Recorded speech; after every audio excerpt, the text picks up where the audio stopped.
Certains disent « donnez aux clients ce qu'ils veulent ». Mais ce n'est pas mon approche. Notre travail est d'imaginer ce qu'ils veulent avant même qu'ils y pensent.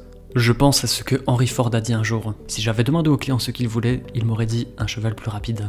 Les gens ne savent pas ce qu'ils veulent jusqu'à ce que vous leur montriez. C'est pourquoi je m'appuie jamais sur les études de marché. Notre tâche est de lire des lignes qui ne sont pas encore inscrites sur la page. Ces mots, ce sont ceux de Steve Jobs, et c'est ce qui fait qu'Apple est Apple, une entreprise centrée sur l'innovation et la créativité. Elle n'a jamais eu peur de créer des ruptures avec l'existant, c'est même dans son ADN. Toute son histoire et son image résident dans cette marque de fabrique, c'est aussi sa plus grande différence avec les autres entreprises. Apple ne se contente pas de répondre aux besoins de ses clients, elle les anticipe, les devine et les comble avec une créativité débridée. Cette philosophie audacieuse a permis à Apple de disrupter le marché, de créer des produits qui inspirent et qui suscitent des émotions chez les utilisateurs. En gros, Apple ne vend pas seulement des produits, elle vend une expérience unique. L'approche innovante de Steve Jobs et sa vision centrée sur l'expérience utilisateur sont également à l'origine de l'importance primordiale accordée au design dans la conception des produits Apple, au point d'être une référence en la matière.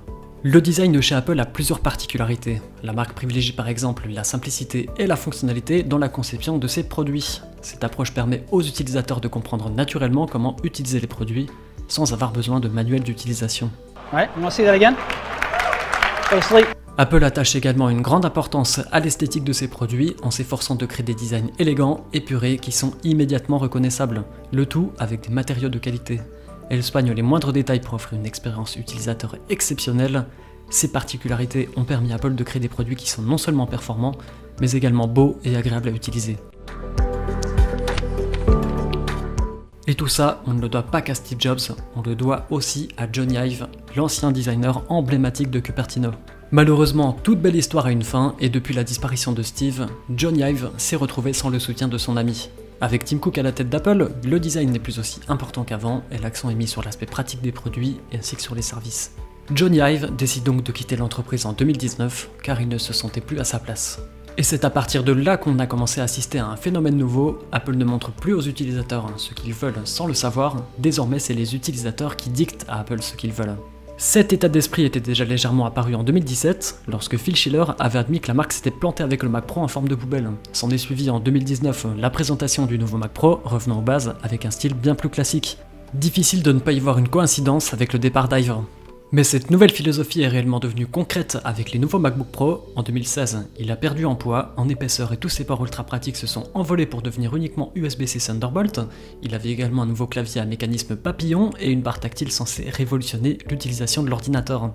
En 2021, le MacBook Pro a retrouvé tous ses ports, y compris le HDMI et le port SD, même si Phil Schiller avait déclaré qu'il ne reviendrait jamais. Il est également devenu plus épais, a retrouvé un clavier avec mécanisme ciseau et a perdu sa barre tactile révolutionnaire, le tout avec le meilleur processeur au monde.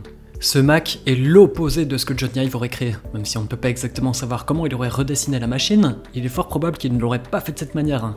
Ive avait plutôt tendance à rechercher toujours plus de finesse et de légèreté, même si cela signifiait sacrifier des composants importants. Par exemple, les claviers papillons n'étaient pas très fiables, mais ils étaient plus minces et plus légers, alors tant pis, du moment que c'est pour la finesse, allons-y.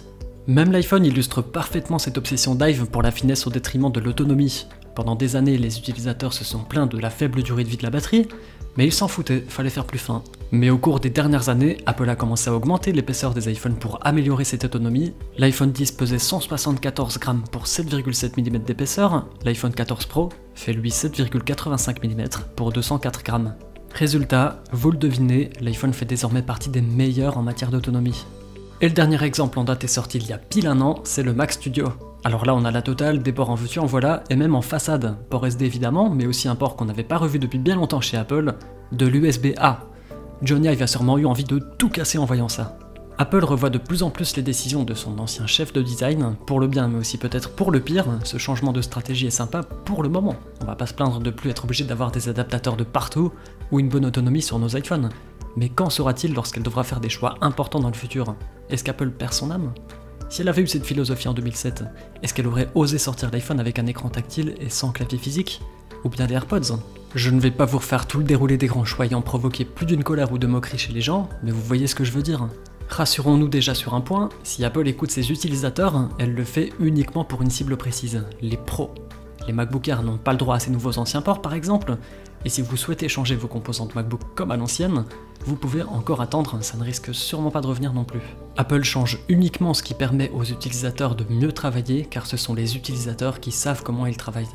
L'Apple de Tim Cook est connu pour passer outre les décisions de Steve Jobs, heureusement, sinon on aura encore des iPhones de 3,5 pouces, et de ce fait, Apple réalise désormais et de façon certaine des études de marché pour savoir ce que veulent les clients.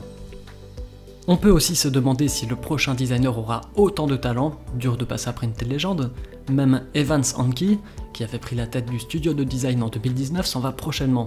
À l'heure actuelle, Apple n'a toujours pas trouvé la perle rare pour le remplacer. Une chose est sûre, la page de l'ère Hive est désormais officiellement tournée pour Apple, on peut s'en réjouir ou pas, mais en tout cas, la principale urgence concernant la plus grande catastrophe de design n'est toujours pas réparée, et oui, je parle de la Magic Mouse qui se recharge sur le dos. C'est honteux! Merci d'avoir regardé la vidéo jusqu'au bout, mets un pouce si t'as aimé et n'hésite pas à t'abonner pour ne pas louper les prochaines vidéos. On se dit à la semaine prochaine, ciao!